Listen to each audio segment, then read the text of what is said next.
नमस्कार, तुमचं माझ्या चॅनलवरती स्वागत आहे. तर आम्ही आज चाललो होतो शेतामध्ये. आज सरांना सुट्टी होती, तर ते म्हणले की चल आपण आज शेतामध्ये जाऊया, कारण की आज शेतामध्ये ऊसाला पाणी द्यायचं होतं. आणि हे वातावरण बघा किती मस्त दिसतंय. पावसात थोडा थोडा पाऊस पडल्यामुळे सगळीकडे हिरवं हिरवं गार झालेलं आहे.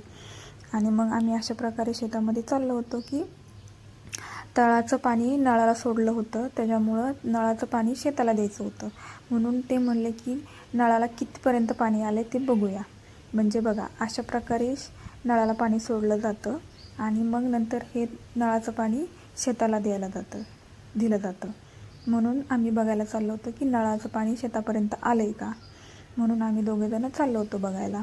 आणि पाऊस पडल्यामुळं रस्ता जरा खराब झाला. तसंही रस्ता खराबच आहे आणि पावसामुळे जरा जास्तच खराब झाला. त्यामुळं आम्ही गाडी लांब लावली आणि आम्ही पायी चालत चाललो होतो. आणि मग काय पायी चालल्यावरती चाललं होतं गप्पा गोष्टी, हसी मजाक. आणि हे भारी वातावरण होतं सकाळचं आणि मस्त हिरवंगार सगळं झालं होतं. आणि मग आम्ही असं बोलत बोलत आमच्या शेतापर्यंत आलो. बघतोय तर काय शेतातलं ऊस तर सगळा सुकला होता आणि पाणी काय इतकं आलं नव्हतं नळाला. म्हणून ते म्हणले आज तर काय भिजवता येणार नाही. आणि मग पाणी साचलं होतं, म्हणजे पाठीमागं पाणी चालू आहे ना द्यायला, त्याच्यामुळं इथपर्यंत काय आलं नाही. ते म्हणले आज 2 दिवसामध्ये येईल आपल्याकडं पाणी. मग म्हणले 2 दिवसांनी भिजवता येईल. मग काय त्यांचं चाललं होतं, पाणी साचलं होतं त्याच्यामध्ये बघत होते मासे आहेत, जंतू वगैरे काय आहेत ते बघत होते. त्यांचं लय बारीक निरीक्षण चाललं होतं पाण्यामध्ये. आणि मला दाखवत होते की हे बघ इथं किडे मकोडे आहेत असं. मग ते म्हणले की आपण ऊस खाऊया. मग आल्यासरशी ऊस खाऊन जाऊया, आता काय पाणी तर द्यायचं नाही.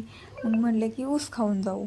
मग त्यांनी ऊस तोडून घेऊन आले आणि मग ऊस चांगला तोडला, सोलला आणि मला दिला खायला. त्यांनी पण खाल्ला.